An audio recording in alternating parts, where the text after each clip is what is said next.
Manufactured by Gordarl Weaponsmiths, the Geonosian Sonic Blaster was the standard sidearm of Geonosian soldiers and saw increased use during the Clone Wars. They fired sonic waves of energy, but what other characteristics defined the weapon? Well, let's find out. Welcome to the Kankazan's Star Wars Weapons Lore Episode 10, the Geonosian Sonic Blaster.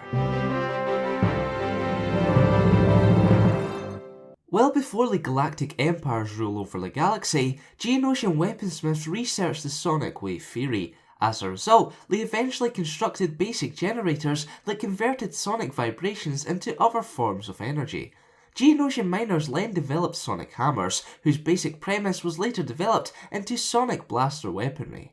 Aside from the Geonosian Sonic Blaster, Gordarl Weaponsmiths also created a larger, artillery version of the weapon, the LR-1K Sonic Cannon. Around the time of the Galactic Civil War, a carbine version of the blaster was also produced. The weapon was over 1 meter long and consisted of 7 components: a grip, an aiming vane, an emitter coil, an oscillation chamber, a reduction chamber, a plasma containment charge chamber, and a trigger. Speaking of which, the trigger was oddly placed and hard to hold, let alone fire, for any non-Geonosian, rendering it only useful in the hands of the insectoid species. With a capacity of 30 shots, the weapon's projectile consisted of a ball of energy encased within a containment sphere. Upon the containment sphere's rupture, the ball of energy would explode in a contained omnidirectional blast, causing instant death to all living organisms by rupturing their internal organs, which sounds pretty nasty.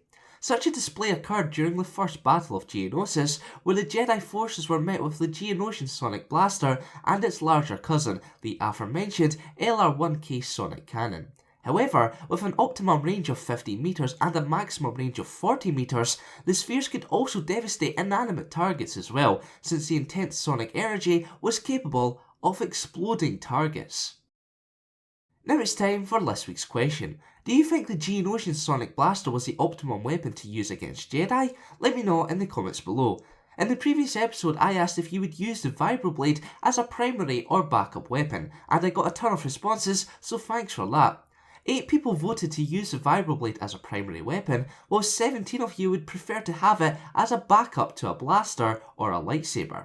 To have your say in future Star Wars weapons lore videos, head on over to thekarkazans.com and get voting. Thanks for watching, and for more Star Wars related content, keep locked here to the Kankazans. Amid Best Performances Jar Jar Binks in Star Wars Episode 1 The Phantom Menace earned him 2 career-damaging awards, both being for the worst supporting actor. Although Best has managed to move on from the backlash he received, the actor described the negativity as painful. One of the reasons Ahmed took on the role was because it was a real challenge. A fully CGI character like Binks hadn't been done before.